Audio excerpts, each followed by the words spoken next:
Eu vos abençoo em nome do Senhor Jesus. Curve a sua fronte, por favor. Querido Deus, Pai amoroso, santo, fiel, digno e justo. Te louvamos porque encerramos mais uma semana. E sem dúvida nenhuma, independente dos resultados ou das tensões que vivemos, nós podemos declarar: até aqui o Senhor nos ajudou.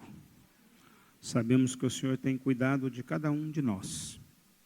E queremos, ó Deus amado, reconhecer, expressando a nossa gratidão, nosso louvor e a nossa adoração, prestando um culto ao Senhor.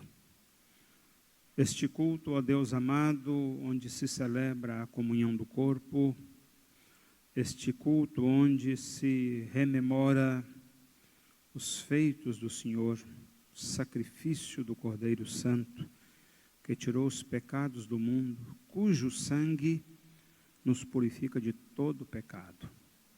Essa é a razão de nos encontrarmos aqui, para nos alimentarmos da Tua Palavra, e para que a Tua Palavra não volte vazia e cumpra o propósito que o Senhor tem determinado para esta manhã, que o nosso coração seja revestido de temor para oferecer guarida à palavra do Senhor.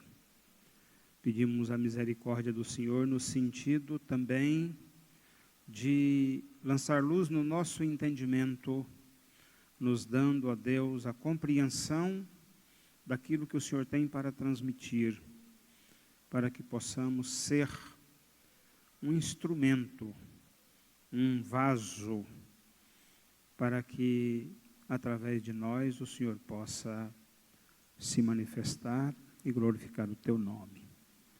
Que nesta manhã o Espírito Santo do Senhor possa ser derramado sobre nós com abundância, de forma que possamos sair daqui, ó Deus amado, alimentados, nutridos, abençoados e renovados no nosso vigor, na nossa alegria, na nossa fé e na nossa esperança, para que o Espírito Santo do Senhor possa cumprir o propósito que o Senhor tem nas nossas vidas. Alcance cada coração, tenha misericórdia de cada um de nós e tenha misericórdia de mim. Eu oro ao Senhor em nome de Jesus. Amém? Diga: eu concordo e tomo posse de tudo que o Senhor tem preparado para a minha vida neste dia. E declaro em fé que estou iniciando uma semana de realizações, de respostas, de comunhão e de adoração ao Senhor. Selo isso em nome de Jesus. Diga: esta oração eu estendo sobre a sua vida, sobre a sua casa. Amém? Tiago, por favor, projete aí para nós Deuteronômio, capítulo 32, versos 1 até o verso 4. Olha, o homem está rápido no gatilho. Leiam comigo. Inclinai os vossos ouvidos, ó céus, e falarei, e ouça a terra as palavras da minha boca. Goteje a minha doutrina como a chuva, destile a minha palavra como o orvalho, como chuvisco sobre a relva e como gotas de água sobre a erva. Porque proclamarei o nome do Senhor, engrandecei o nosso Deus. Eis a rocha, suas obras são perfeitas, porque todos os seus caminhos são juízo. Deus é fidelidade e não há nele injustiça. É justo e reto. Diga, Deus é fidelidade. Não há nele injustiça. Ele é justo. Ele é reto. Ele é poderoso. Ele é soberano. Ele é absoluto. Ele é santo. Diga, Ele é o meu Senhor. Amém? Quantos creem nisso, digam glória a Deus. Engraçado, conversei com 2 famílias no decorrer dessa semana, e uma delas, o irmão, o esposo, na conclusão da conversa, ele se levantou, me deu um abraço, disse assim, posso falar uma coisa para o senhor, que eu não concordo com o senhor? Falei, pode, deve. Aí ele disse assim, eu ouvi o senhor falar numa reunião de liderança nossa, que a igreja precisa ter uma identidade, e que nós precisamos definir a nossa identidade. E eu não concordei. Eu perguntei, por que você não concordou? Ele falou, porque a identidade da igreja, e o que me segura aqui, é a palavra. E eu achei isso interessante, porque às vezes a gente fica fazendo comparações, muito preocupado com estratégias, com frases que impactam, e de repente as coisas de Deus são tão simples, tão fáceis de compreender, muito mais simples do que às vezes a gente fica querendo fazer interpretações. A palavra de Deus, na sua essência, é aquilo que você lê. O que falta muitas vezes é compreender. E isso me deu até assim uma motivação, que eu estava preparando um assunto e percebi que havia muitos versículos, e falei, isso pode se tornar-se meio cansativo. E a verdade é que ontem eu fiz um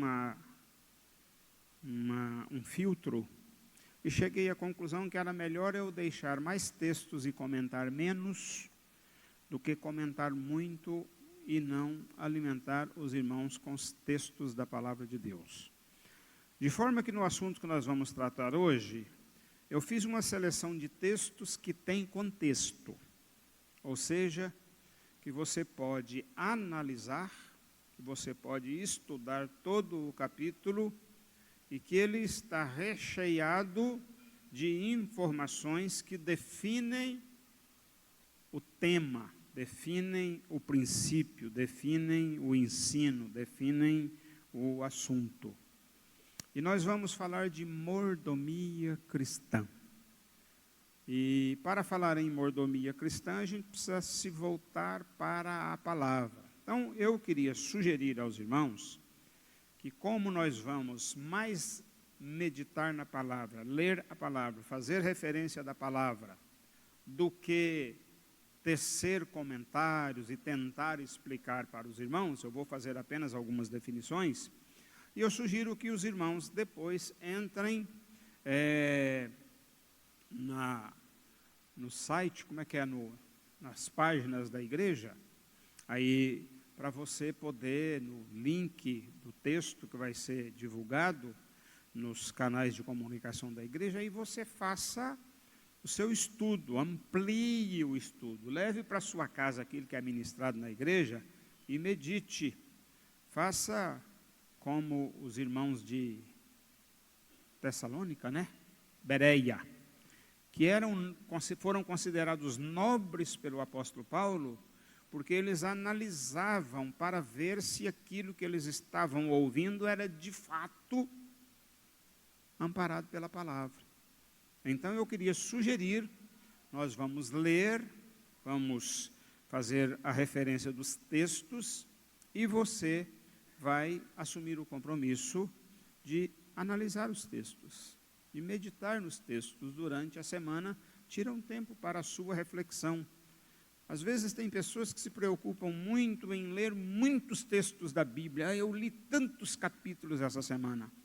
O que você extraiu para você? O que falou com você, que mexeu com seu coração, te impactou, te despertou e que te mostrou que alguma coisa ali era para você refletir, colocar em prática, ajustar a sua vida naquilo ali, ou reforçar as suas convicções e continuar defendendo aqueles valores.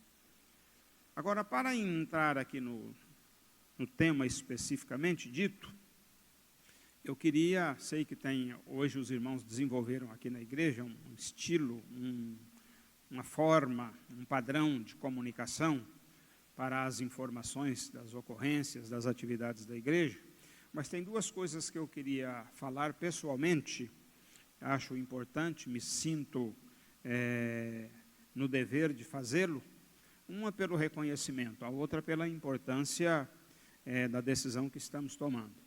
Queria fazer um reconhecimento aqui à irmã Leonor e à Jussara, que fizeram uma fusão das frentes de trabalho de ação urbana, das áreas atividades sociais e do projeto Kadosh. Como as duas coisas estavam muito próximas, muito similares, as atividades, elas uniram os ministérios delas, as atividades delas, em prol desse trabalho, de forma que o projeto Kadosh vai caminhar junto com o Ação Urbana. E essas duas irmãs, a pastora Jussara, acho que nem está aqui no templo agora, porque uma outra coisa está aqui. Tá lá, isso, porque as crianças estão desenvolvendo trabalho, iniciando um trabalho que eu acho excepcional. A liderança das crianças vai passear com as crianças por alguns cenários bíblicos, históricos, e trazer para as crianças uma maneira de visualizar, de enxergar, de entender mais os ensinamentos bíblicos. Estou muito feliz com alguns acontecimentos que estão acontecendo na igreja. Às vezes nem todo mundo vê, mas graças a Deus os departamentos da igreja estão trabalhando.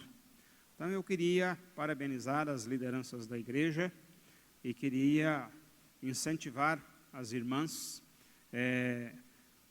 Leonor e pastora Jussara nesse aspecto específico dessa unificação das atividades, que eu achei muito bonito, pastor Abrão, o apoio que vocês deram, o trabalho excelente que foi feito lá no Jardim Europa, agora nesse feriado.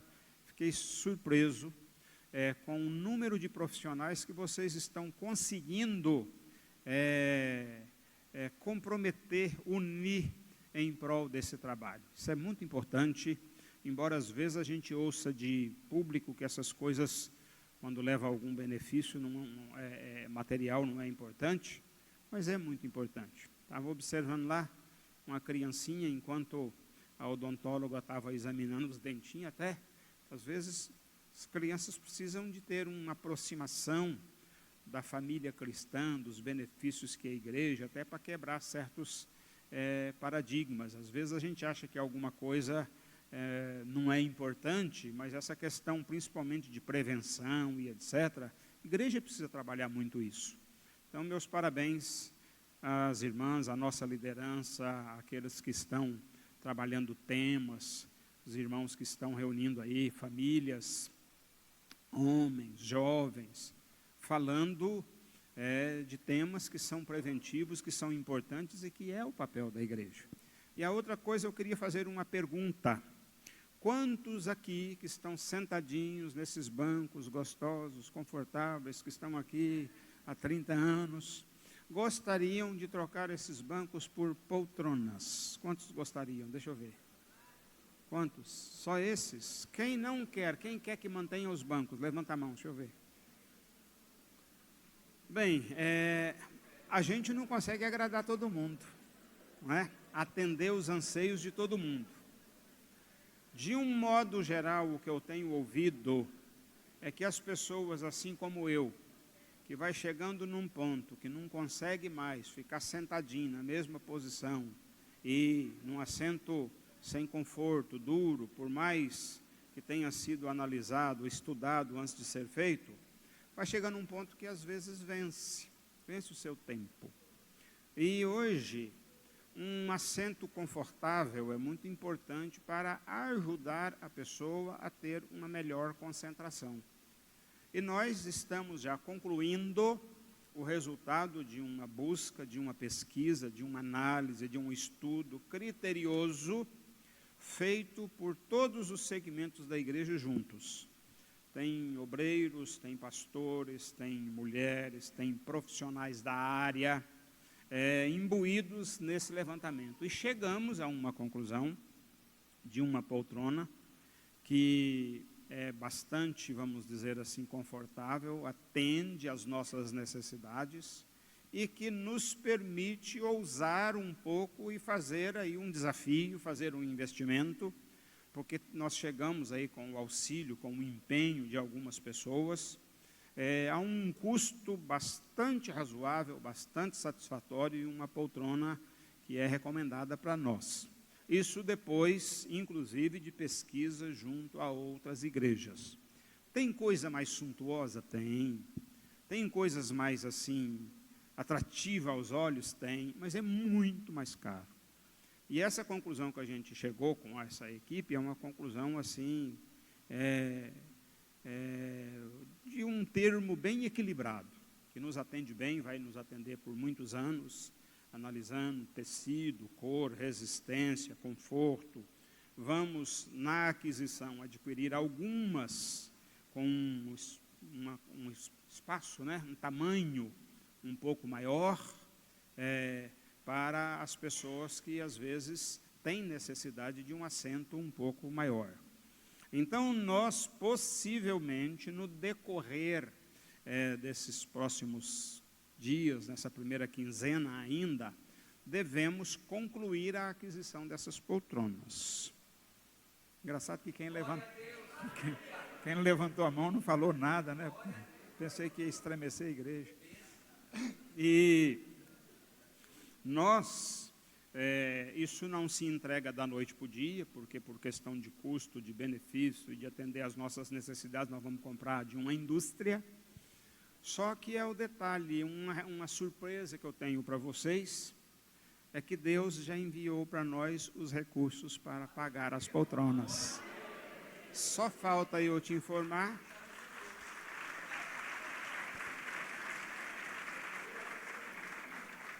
Só falta eu te informar que o recurso está no seu bolso, na sua conta bancária. E automaticamente você vai ter que abrir o coração, não é? Sei que tem pessoas que vai querer dar 10 poltronas, eu sei que tem pessoa que gostaria de dar 10, mas pode dar 5. Eu sei que tem pessoas que gostariam de dar 5, mas pode dar uma, mas é igual os talentos, cada um segundo a sua capacidade, não é? Mas eu estou muito tranquilo e sabendo que nós não teremos convicto que nós não teremos nenhuma dificuldade. Porém, aquele que não pode dar uma poltrona, dá um braço de uma poltrona. Lembro de uma igreja que começou a construção com uma criança que levou um tijolo. Ela incentivou os demais e deu a sua parcela de contribuição. Então, eu queria que vocês estivessem orando nesse sentido, porque em breve, com a graça de Deus, o Zé Eustáquio quer falar ali, eu acho que ele quer dar 10.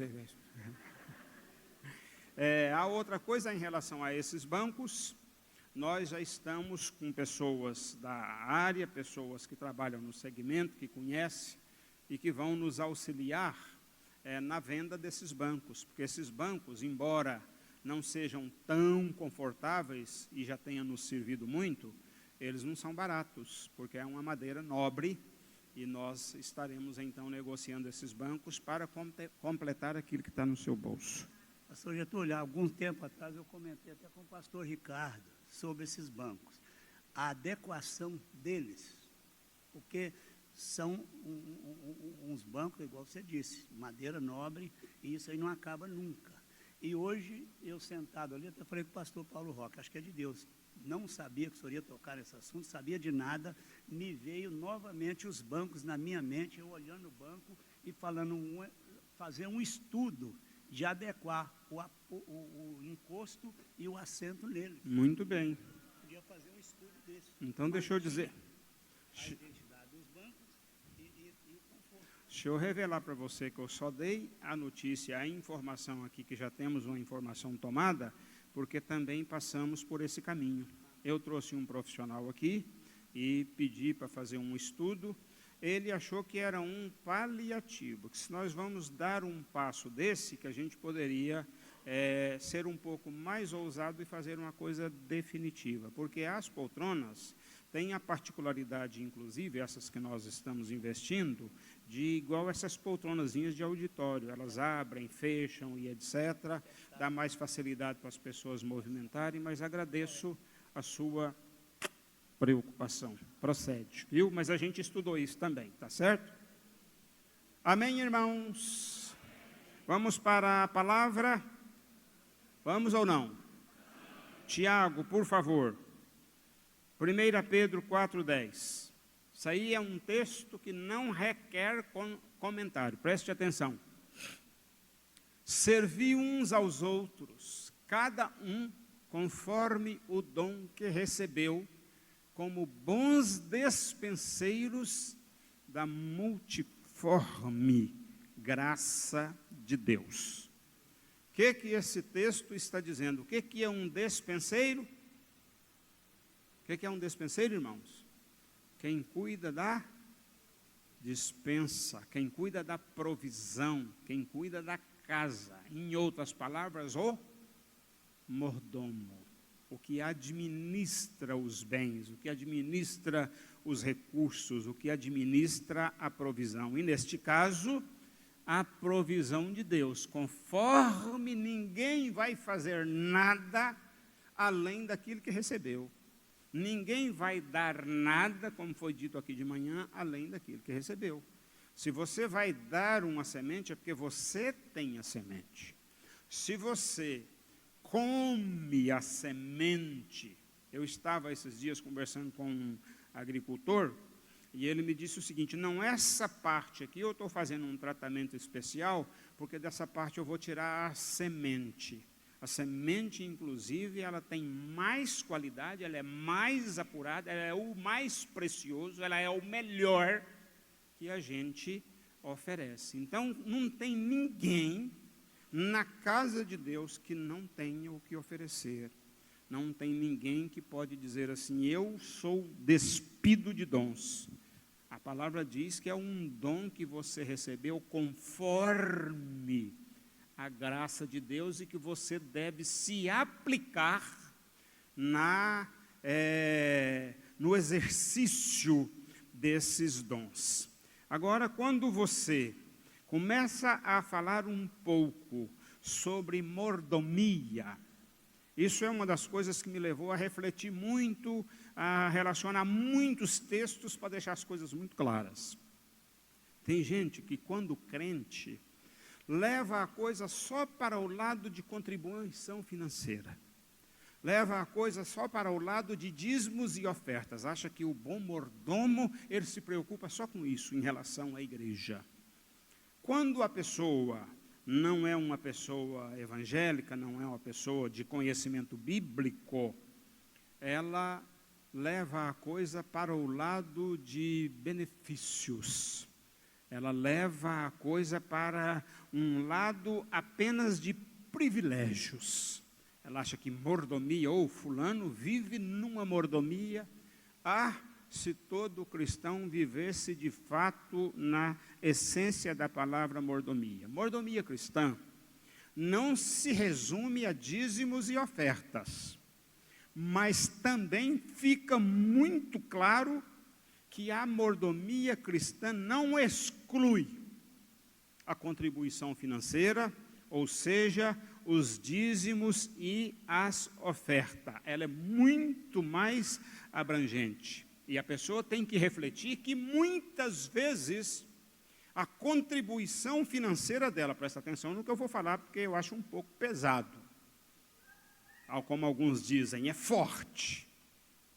Muitas vezes a contribuição financeira é uma expressão da pessoa de achar que ela está barganhando com Deus, que ela está agradando a Deus e que Deus vai ignorar outros comportamentos dela.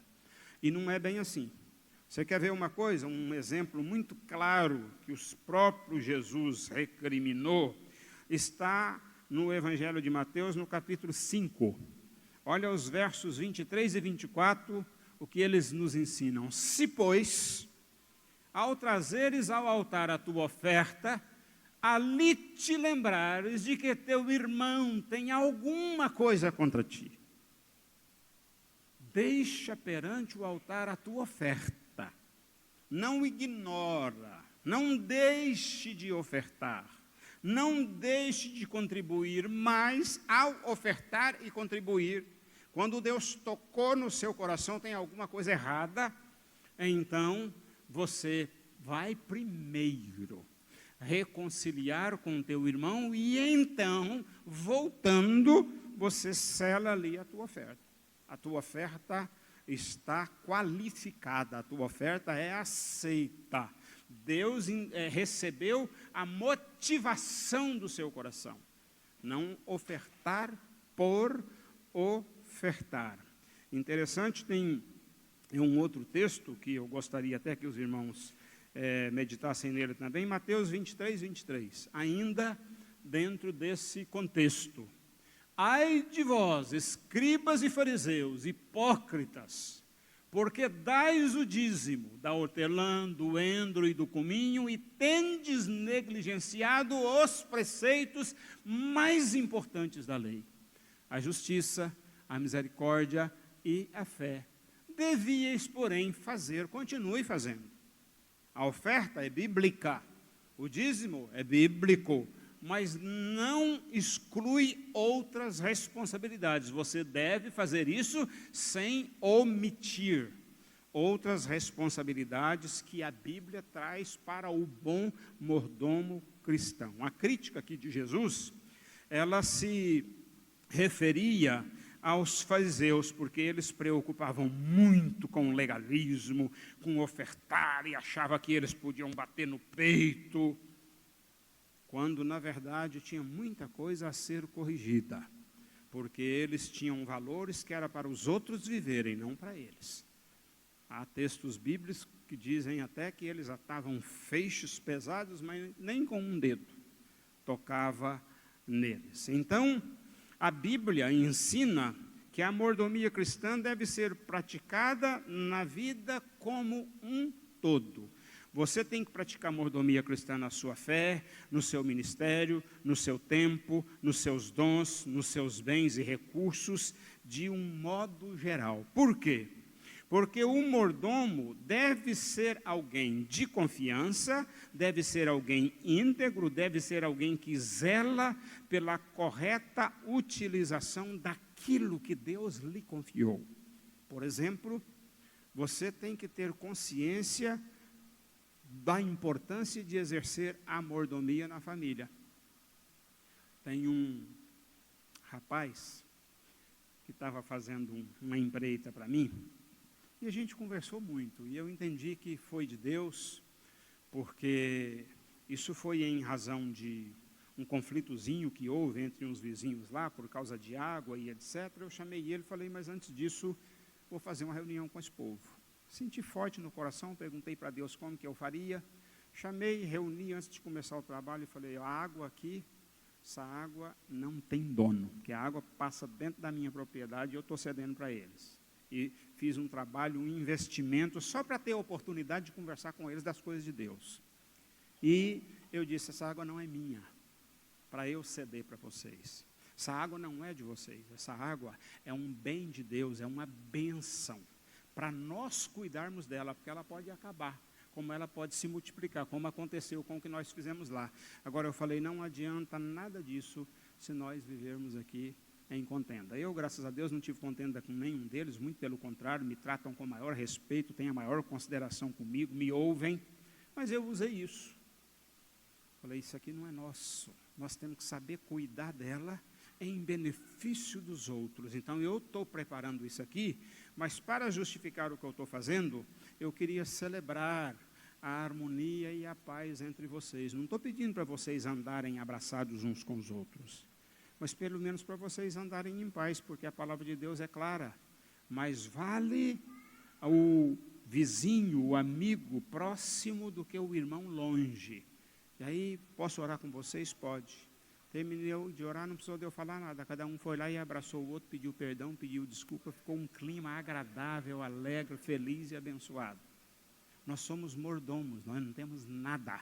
Deus coloca na nossa mão as coisas para gerar benefício. Para a gente administrar, nós vamos ver aqui, para que o nome dele seja glorificado.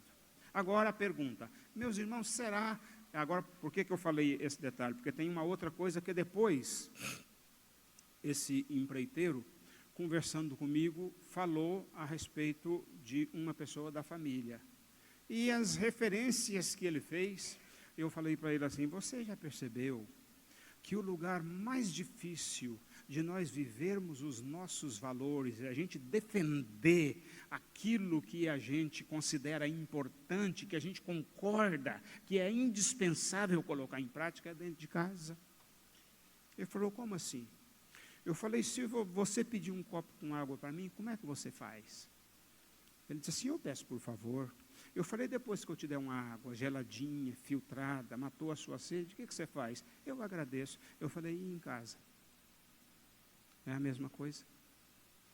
Às vezes a gente está preocupado em defender um comportamento, um princípio, uma orientação bíblica dentro dos nossos interesses e conveniências. E aí nós entramos no que diz a palavra, no que eu falei ali na reunião. Por que eu estou fazendo isso aqui? Porque Jesus ensinou uma coisa que é chamada regra de ouro. O que você quer para você, faz para os outros. Aí eu entrei. Se lá em casa a gente tratasse as pessoas do jeito que a gente trata as pessoas de fora, haveria tanto conflito como há? Certamente que não. Certamente que não. Então a pergunta é, nós somos mordomos em casa? Muitas vezes a gente reclama do nosso trabalho, acha que a gente é explorado no trabalho, acha que nós não somos reconhecidos. Agora, como que nós comportamos no trabalho? Conheço o caso de pessoas que usam o horário de almoço, aí vai lá e bate o ponto, na hora de ir trabalhar, vai para o banheiro. Por que não foi para o banheiro no seu horário?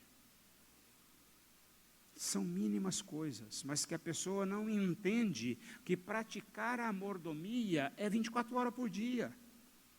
É no relacionamento da família, no relacionamento do trabalho. Às vezes você não é mais bem remunerado, às vezes você não é reconhecido, às vezes você não é promovido, porque tem um ímpio lá que é mais exemplar do que você, que administra os interesses da empresa, aquilo que foi colocado nas mãos dele, aquilo que foi confiado a ele, melhor do que você que é um cristão. Às vezes a palavra de Deus fala para nós que se nós não soubermos administrar a nossa casa, como que nós vamos administrar a casa de Deus? Como que nós vamos desenvolver uma atividade na casa de Deus? Aqui está dizendo para você trazer alguma coisa no altar, para você trazer uma oferta para o Senhor, você tem que analisar a sua vida. Você tem que ver se alguém te enxerga de maneira errada nessa questão financeira, por exemplo. Se alguém reprova suas atitudes, você está trazendo uma oferta, mas você tem dívidas. Você está trazendo uma oferta, mas não salda o seu compromisso. Você tem um cheque pré-datado que não foi saldado. Aí você percebe que tem alguém que tem alguma coisa contra você. Você pega o dinheiro dele e quer trazer aqui e tirar aqui, fazer um benefício com o chapéu dele. Está certo isso, será? Não pode estar certo. Não pode estar certo. Contei para os irmãos aqui o exemplo de um empresário amigo meu que me pediu para fazer uma recomendação por causa do que vocês ensinam lá. Aí depois passou um tempo, ele diz, irmão, ele não vive o que vocês ensinam lá não. O que eu faço? Eu falei, manda embora. Então nós nos esquecemos, irmãos.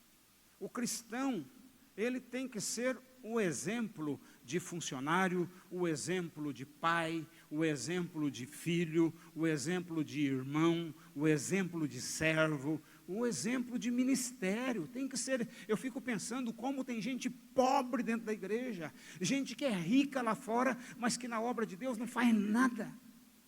Parece que, aí você pergunta, não, eu não tenho vocação, não, eu não tenho dom, não, eu não me identifico. Vai identificar com o quê? Porque as coisas às vezes não nos agradam, porque às vezes na igreja eu não tenho reconhecimento, na igreja eu não tenho os aplausos, na igreja eu não tenho o título, na igreja eu não tenho os primeiros lugares, como eu tenho lá fora, aí eu não faço na igreja. Quantos podem dizer amém? E quantos podem dizer misericórdia? Mordomia cristã, irmãs, se define em uma vida de propósito, integridade e responsabilidade que prioriza honrar a Deus naquilo que eu faço.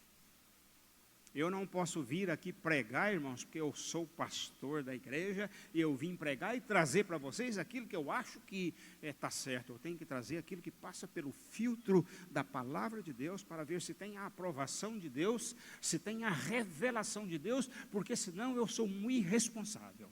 Eu vou perder o meu tempo, eu vou fazer vocês perderem o tempo de vocês e fazerem com que vocês fiquem, de uma certa forma, com aversão a culto. Porque você vai para o culto, para ouvir uma palavra de Deus, aí está um grande erro, porque muitas vezes a gente vai para o culto para ouvir determinadas pessoas. Se não é aquela pessoa que vai pregar, eu não vou no culto. Se é alguém que vai pregar que eu não bato muito de frente, ora, intercede, clama e diz, Senhor, é a tua palavra que aquela pessoa vai pregar. Se você acha que a pessoa está errada em alguma coisa, está colocando alguma coisa indevidamente, chega nela com amor. Irmão, hoje eu percebi que, lamentavelmente, eu não entendi o que você pregou. Esclarece. Já falei para vocês aqui, teve uma pessoa aqui na igreja que chegou para mim depois de um culto e disse assim, pastor, hoje eu acho que você fez uma coisa errada. O que foi? Você falou mais no diabo do que em Deus. Não sei se vocês já perceberam, eu não costumo mais exaltar muito o diabo nas minhas pregações. Às vezes eu falo de algumas ações dele, de algumas iniciativas, de algumas artimanhas, mas digo, maior é aquele que está em nós. Foi para isso que Cristo se manifestou, foi para destruir as obras do diabo. Hoje, irmãos, uma das coisas que nós estamos cometendo um erro muito grande nos púlpitos é fazer dos púlpitos um lugar de ensinos a palavra me surgiu aqui agora, de autoajuda. Parece que tem tão pouco de Bíblia. O que é que está acontecendo? E eu estou me referindo à igreja de Cristo, a igreja universal. A Assembleia dos Santos, a igreja de Deus, ou a igreja de Cristo, ou o Ministério Geração Eleita, a igreja da qual você faz parte, a geração eleita. O bom mordomo é avaliado por 3 princípios bíblicos: responsabilidade, fidelidade e prestação de contas, submissão a autoridades. E aí eu queria pegar rapidamente alguns versículos com você. Pega aí Gênesis 2:15. Quando Deus pega o homem, coloca lá no jardim, você vai cuidar da terra, você vai lavrar a terra. Olha, se você for continuar lendo o contexto, Deus vai dizendo assim, você pode comer, come de tudo. Eu resumi ali, porque ali está a essência. Cuida do jardim do Éden, cultiva e guarda, protege, defenda, administra bem isso aqui. E no contexto, Deus está dizendo, você come de tudo que está aqui, mas tem regras. Onde tem autoridade, onde tem responsabilidade, tem regras. Ele diz, só que aqui é o seguinte, você só não vai tocar aqui, isso aqui é exclusividade minha, isso aqui é prerrogativa minha, isso aqui só eu uso. Isso aqui tem aqui, inclusive, como um referencial da sua submissão, da sua obediência, da sua compreensão de até onde vai a sua responsabilidade e das consequências do que você fizer com o que eu estou colocando na sua mão. Então, aqui está o primeiro princípio, o princípio da responsabilidade. O mordomo tem que ter responsabilidade com o que é confiado a ele. A segunda coisa Vamos ainda nessa questão da responsabilidade. Eu achei um texto interessante, 1 Coríntios 4, 1 e 2. Presta atenção para você ver. Esse está relacionado com a fidelidade. Achei esse texto muito interessante. Assim, pois, importa que os homens nos considerem como ministros de Cristo. Que homens aí que a palavra está falando? Os seus irmãos? Os crentes? Aí não está no genérico? Aí não está falando de forma generalizada? A sociedade, as pessoas, o ser humano, eles devem nos considerar como ministros de Cristo e despenseiros, que é aquele primeiro texto que nós lemos lá. Despenseiros dos ministérios de quem? Nenhum de nós tem um ministério que é nosso. Ele nos foi concedido, entregue por Deus, para que nós possamos, através daquele ministério, sermos credenciados como mordomos, como dispenseiros, como representantes. Alguém a quem foi delegada a autoridade. Por que que tem pessoas que querem usar da autoridade de usar o nome de Jesus e não faz efeito? Você sapateia na frente do endemoniado e não acontece nada. Jesus não precisava nem esperar que o endemoniado chegasse a ele ou que ele chegasse ao endemoniado. Que tenho eu contigo? Cala a boca, vai embora. Tem gente não que quer conversar, quer saber o nome, quer saber por quê, quer saber desde quando, vai dando trela para o diabo, por falta de autoridade. E nisso as pessoas acabam não nos reconhecendo. Jesus, quando falava, aqueles que o ouviam diziam assim: esse fala como quem tem autoridade, e não como os escribas, aqueles escribas que ele condenou. Vocês fazem muitas coisas bonitas, vocês fazem muitas coisas que dá para vocês reconhecimento social, mas não é assim que eu ensinei. Vocês precisam continuar cuidando dessas coisas, mas tem que ter zelo e preocupação com outras, com a sua imagem, com a sua credibilidade, com a sua conduta, com o seu testemunho, com a sua aprovação. Você tem que ter a aprovação da esposa e do esposo. Você tem que ter a aprovação dos filhos. Você tem que ter a aprovação dos seus funcionários. Você tem que ter a aprovação dos seus patrões. Eu costumo dizer que o funcionário que trabalha um determinado tempo na empresa e não ganha o patrão, tem alguma coisa errada. Ele tem que ganhar pelo menos o respeito do patrão, pelo menos a admiração do patrão como cristão. Porque senão algo está errado, não estamos atingindo o objetivo. Nessa questão da prestação de contas, olha, dá uma lidinha em Romanos 14, 12, depois inverte, Eclesiastes 12, 14. Romanos 14, 12, olha lá. Assim, pois, cada um de nós dará conta de quê? Da sua conduta, do seu comportamento. É uma coisa pessoal, é individual, é intransferível. Dará conta de si. Olha, a palavra diz que a quem muito se dá, muito se pede. Tem hora que eu fico pensando, pastor Manuel, pastor Ricardo, como pastor, irmãos, eu vou dizer para vocês uma coisa: o que mais me causa temor na vida é subir no púlpito. Ontem o Cristiano ligou para mim, está descansando, tranquilo, aproveitando aí o dia. Eu falei, vou ser honesto com você. Eu fiquei das 14 horas às 20 horas tentando entender essa palavra. Que eu não me sinto digno de subir no púlpito sem entender o que está falando comigo e querer simplesmente entreter vocês. Isso não é honesto. Por isso eu digo, vocês têm que ter muita misericórdia de mim e dos pastores que pregam aqui. Clama por misericórdia. Peça a Deus para dar graça, porque tem hora que não é fácil, irmãos. Você tem que investir da sua vida naquilo que você vai dar para os outros. O que foi que Davi falou? Eu não posso dar a Deus uma oferta que não me tenha custado, Quem prega e que a pregação não custa para ele, sacrifício de louvor, sacrifício de adoração, sacrifício de lágrimas, sacrifício de joelhos, tem que parar de pregar.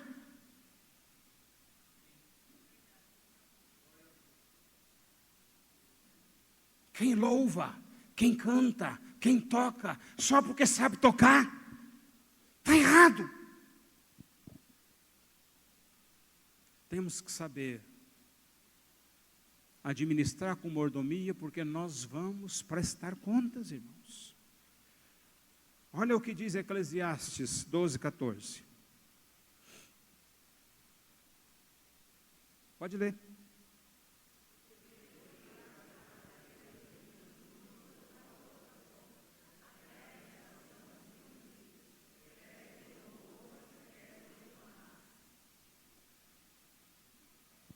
Isso fica muito claro em Mateus, se não me engano, 25. Parábola dos talentos. Me dá aqui o que eu te dei. Você não soube dar valor, dá para fulano. Mas fulano já tem muito. Quer sejam boas, quer sejam más. Haverá reconhecimento, haverá prestação de contas. Haverá consequência do resultado. Certo comentarista disse com muita propriedade: Senhor é quem tem direitos, mordomos têm apenas privilégios. Senhor é quem tem direito, quem tem autoridade sobre a minha vida, quem tem comando, é quem é o Senhor sobre mim. Eu só tenho privilégios daquilo que Ele me entrega, daquilo que Ele coloca nas minhas mãos. Isso é um privilégio muito grande, irmãos. A palavra chega a dizer assim, ó, se alguém almeja o episcopado, é nobre, está almejando coisa maravilhosa. Mas não pense hoje essa questão de estar na frente de um ministério, pelas benesses do ministério, para se enriquecer, para ter carros confortáveis, carros de luxo. O que é isso, irmãos? Isso nada mais é do que mercadejar o Evangelho. Senhor é quem tem direitos, mordomo, servo, ele tem pela misericórdia do Senhor os privilégios. Mateus 25, versos 20 e 21.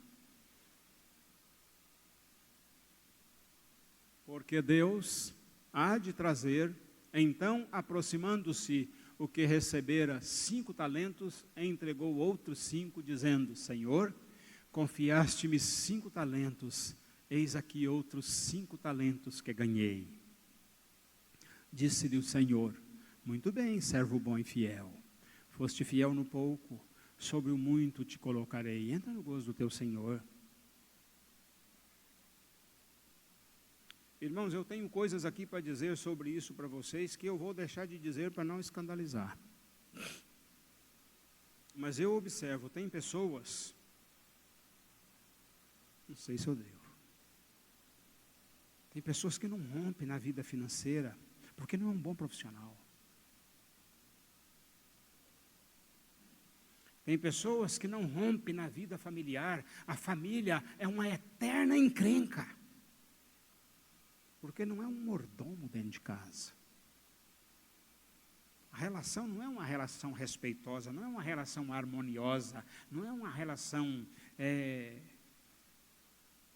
de reciprocidade. Aliás, é uma reciprocidade negativa.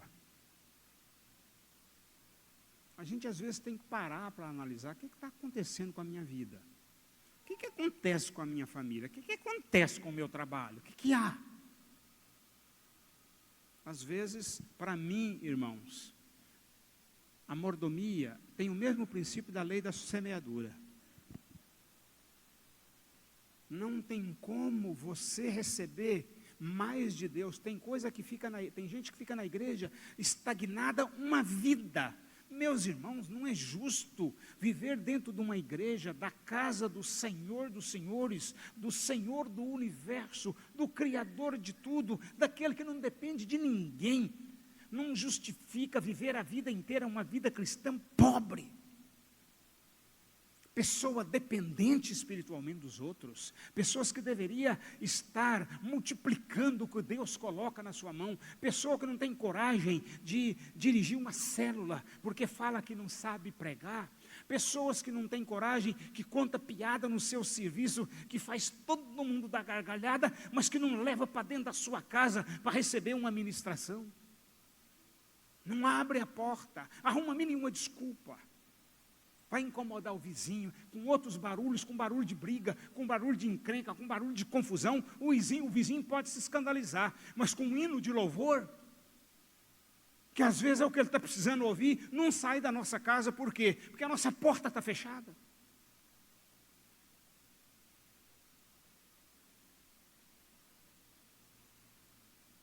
Existe um ponto de convergência, irmãos.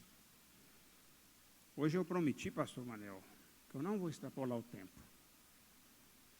E eu vou passar a ter esse cuidado nas minhas ministrações daqui para frente, exatamente para não passar do ponto. Existe um ponto de convergência na teologia. Os teólogos são quase que unânimes em admitir e dizem que a mordomia cristã se fundamenta em 4 pilares, que são eles: o templo, 4 pilares com 4 T's.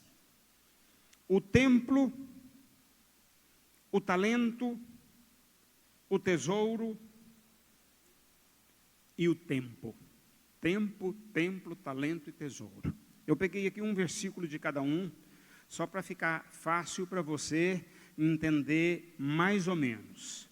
Só que, vamos pegar o primeiro aqui, esse do templo. O templo, nós temos que entender que nós, quando falamos de templo do Espírito, nós estamos falando de quê? Nós estamos falando do corpo.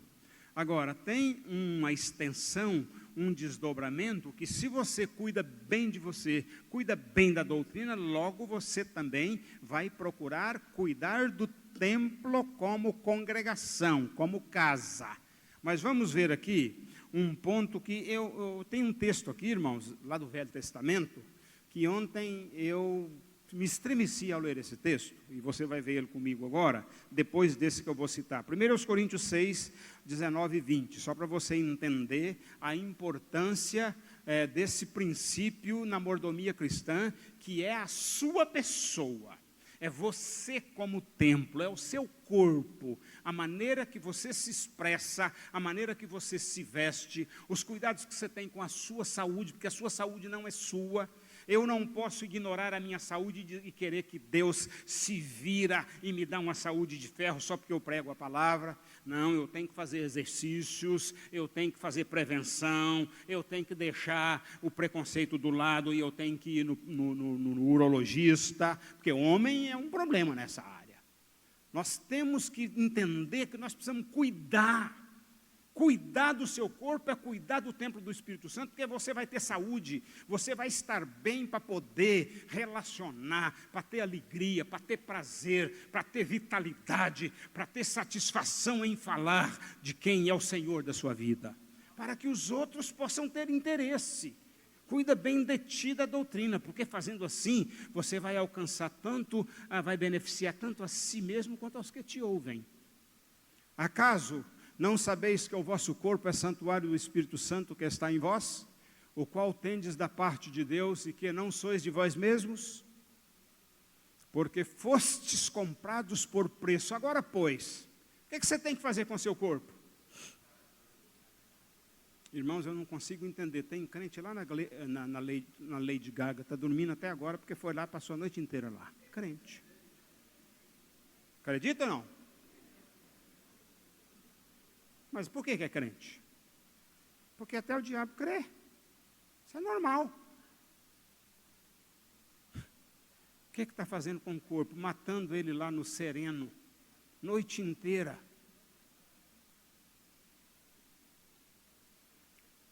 Preste bem atenção nessa questão que está escrita em Ageu 1. É um texto um pouquinho maior, do versículo 4 ao versículo 10, se não me engano, Tiago. Dá uma lidazinha lá, presta atenção comigo. Ó. Acaso, aqui eu vou me referir à igreja agora, primeiro eu falei de seu corpo, porque tem gente que acha que ele não tem compromisso nenhum com a igreja, que ele não tem responsabilidade nenhuma com o templo, que o que acontece aqui é problema de pastor. E se alguma coisa não está muito bem, é responsabilidade de pastor, eu não tenho nada a ver com isso. Acaso é tempo de habitardes vós em casas apaineladas, ou quer dizer forradas, no outro texto, na outra versão, enquanto esta casa permanece em ruínas? Ora, pois, assim diz o Senhor dos Exércitos, considerai o vosso passado. Tendes semeado pouco e recolhido muito e recolhido pouco. Comeis, mas não chega para fartar-vos. Bebeis, mas não dá para saciar-vos. Vestivos, mas ninguém se aquece. E o que recebe salário, recebe-o para pô-lo num saquetel furado. Falei isso, pessoas que não evoluem profissionalmente. Assim diz o Senhor dos Exércitos, considerai o vosso passado, subi ao monte, trazei madeira e edificai a casa, dela me agradarei e serei glorificado, diz o Senhor. Quando você tem cuidado com a casa de Deus, com a obra de Deus, com o templo. Esperastes o muito, e eis que veio a ser pouco, e esse pouco, quando o trouxestes para casa, eu com um assopro o dissipei. Por quê? Diz o Senhor dos Exércitos, por causa da minha casa, que permanece em ruínas, ao passo que cada um de vós corre por causa da sua própria casa. Por isso, os céus sobre vós retém o seu orvalho, e a terra os seus frutos. Irmãos, isso é uma coisa tão séria.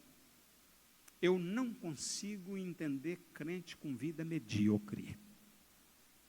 Crente pode ser pobre, mas quando ele não tem recursos, Deus manda na porta da casa dele. Deus levanta mordomos, Deus levanta gente fiel, Deus levanta empresário e supre ele. Vou citar para vocês um nome aqui. Sinto liberdade para fazer isso. Primeiro porque a pessoa é muito minha amiga. Primeiro porque eu vou aqui enobrecer o caráter dessa pessoa. Quantos aqui conhecem o pastor Carmelito? Conhecem? Sabe quem cuida do pastor Carmelito? Dá até casa, já deu até casa para ele? Empresários de Goiânia. Um dia ele passou na frente de uma casa e o Espírito de Deus falou assim, essa casa é sua. Ele falou assim, eu, Senhor, mas como? Depois alguém liga para ele, escuta, Carmelito. Resultado, comprou a casa para ele. Eu tenho um amigo, a esposa dele está sentada lá no cantinho, ele não está mais conosco. Um dia ele me contou como é que ele ia fazer, que preparou um carrinho bonitinho para dar uma surpresa para o pastor Carmelito, porque viu que o carro do pastor Carmelito não era mais condizente com o que ele via no pastor Carmelito, como um homem de Deus. Chegou à conclusão, eu tenho que cuidar dele, porque Deus colocou recurso no meu bolso, porque eu não posso dar para ele. Tem gente que não flui, que não evolui, que não cresce. Mas, irmãos, não é por falta de capacidade, é por falta de exercício correto da capacidade ou dos recursos que tem. E não existe ninguém que não tenha recurso. Hoje já existe espaço na sociedade, e a Clara vai entender o que eu estou falando aqui, porque é uma heroína nessa área. Até para pessoas que se julgavam inválida, às vezes por causa de uma pequena deficiência. Está ali uma mulher numa cadeira de roda, falei para ela hoje, não é por causa do que eu estou pregando aqui, nem porque eu estou vendo ela ali agora não. Que eu admiro, que eu respeito profundamente, porque você abre o Instagram lá da Adfego, você vê ações das mais nobres, das mais diversas e constantes, para valorizar o ser humano e para mostrar ao ser humano que ele é capaz, porque a forma que ele age e o espírito que ele alimenta em si é que faz dele um fracassado ou um realizado. E eu estou falando isso porque em igreja nós precisamos mudar a nossa dimensão. Tem muita gente que Deus está preparando o terreno, mas ela não cultiva o terreno. É tempo de mudar o padrão, a estagnação da sua vida espiritual, porque a sua vida espiritual vai determinar as outras coisas, como o apóstolo João diz. Amado, faço votos que tudo te vá bem, como vai bem a tua alma, como vai bem a sua relação com Deus, como vai bem a sua mordomia cristã. Posso ouvir um glória a Deus? Tempo, nós falamos de templo, tempo. Usar o tempo com sabedoria e prudência, sabendo meditar, sabendo orar, sabendo separar tempo para Deus, porque os dias são maus, não dá tempo para nada, mas você é que administra o seu tempo. Olha o que diz o apóstolo Paulo aos Efésios, no capítulo 5, versos 15 ao 17. Eu queria que vocês mesmos lessem, por favor.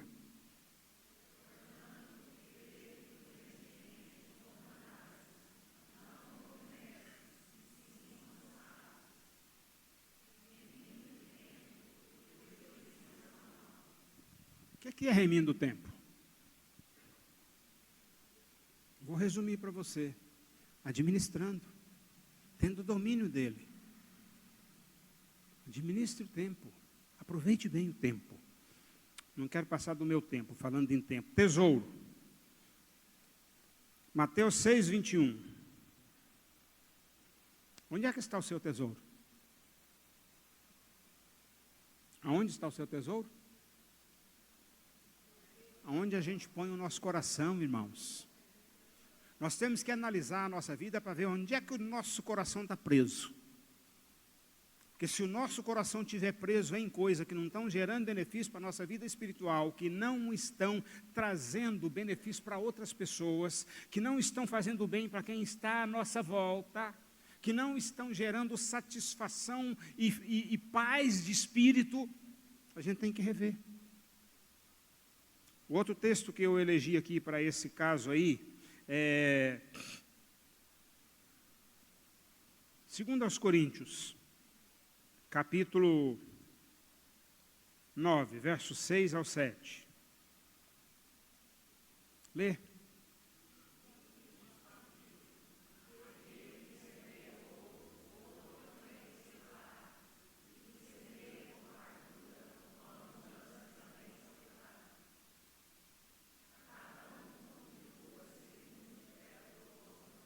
Olha o coração aí.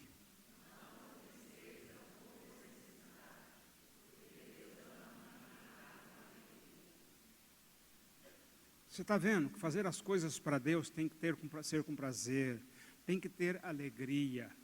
O apóstolo João diz que esse é o mandamento do Senhor, que guardeis a sua palavra, e os seus mandamentos não são pesados, não são penosos, não são estafantes. Tem gente, irmão, que se estafa de trabalhar na igreja.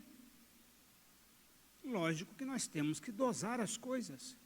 Se eu estou me estafando, eu tenho que administrar, eu tenho que priorizar. Eu posso estar querendo fazer 10 coisas ao mesmo tempo. É uma das coisas, inclusive, que eu estou mudando na minha conduta, que nós vamos trabalhar na próxima reunião de liderança. Tem tanta gente para fazer. E eu aprendi na batalha de levar pancada, de levar porretada na bigorna, de tudo quanto é jeito, de ser chegado no fogo para poder moldar. Então agora eu vou transmitir para os outros. Mas nós, irmãos, precisamos entender que nós somos mordomos e que nós temos recursos e temos que ter alegria, temos que ter prazer, temos que ter um coração aberto para fazer as coisas para Deus. E por fim, talento. Eu separei aqui 2 textos também, Romanos 12, versos 6 ao 8. O que são seus talentos? Os talentos, irmãos, quando você vai observar, eles são representados pelos dons, pelas habilidades, pela sua capacidade, pela sua inteligência, pela sua criatividade, pela sua vida espiritual, pelos dons espirituais que você recebe. Tudo isso é um talento que Deus coloca na sua mão, representando aqueles talentos que foram multiplicados ou que foi enterrado. Tendo, porém, diferentes dons, segundo a graça que nos foi dada, se profecia, seja segundo a proporção da fé. Se ministério, dediquemo-nos ao ministério, ou o que ensina, esmere-se no fazê-lo. Ou o que exorta, faça-o com dedicação. O que contribui, com liberalidade. O que preside, com diligência. Quem exerce misericórdia, com alegria. Palavra de Deus. Fazer a coisa bem feita, com dedicação, com alegria, com responsabilidade, com fidelidade, que é o que se espera de um bom mordomo. Muito bem. Diante de tudo isso, eu diria para você que o que nos falta como mordomos de Deus, como um modo de vida que seguimos, como um comportamento e atitudes que priorizamos, nós, como cristãos, devemos fazer como recomenda o apóstolo Paulo em 2 Coríntios, versos 6, 1 e 2. Fica de pé, por favor.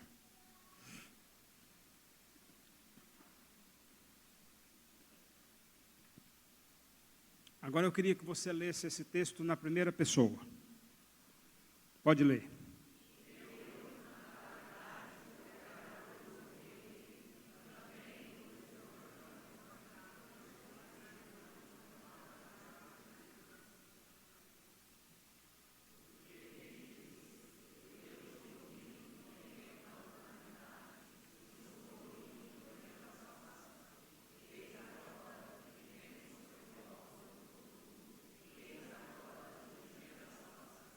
Muito bem. Volta lá no primeiro versículo.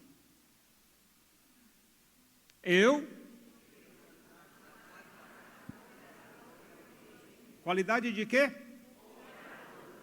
Agora pergunta para você assim, eu tenho sido um bom cooperador? Olha para quem está do seu lado e pergunta, e você, tem sido um bom cooperador?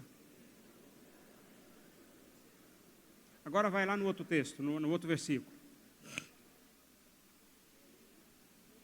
Você tem sido ouvido por Deus? Porque se você não tem sido ouvido, você precisa refletir.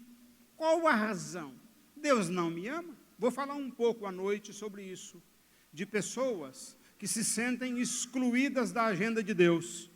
Qual a razão delas se sentirem excluídas da agenda de Deus? Aliás, se você tem algum questionamento nessa área, se você não está feliz, se sentindo realizado com Deus, vem aqui hoje à noite. Nós vamos falar um pouco sobre isso. Você é ouvido por Deus. Na hora certa Ele te ouve. Agora, qual é o seu tempo para Deus? Quando será o seu tempo para Deus? Pergunta para quem está do seu lado, quando será o seu tempo para Deus? Responda assim, o meu tempo para Deus é já, é agora, eu estou pronto, que nem Isaías. Posso levantar as duas mãos e dizer, o que Isaías disse? Levanta as suas mãos e diz. Vamos falar isso de novo? Não, eu queria ouvir isso mais forte.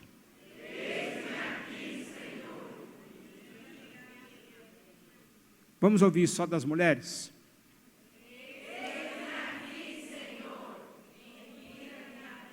Eu acho que tem gente que está em dúvida com o envia e com o usar. Vamos falar usa-me a mim. Diga de novo as mulheres.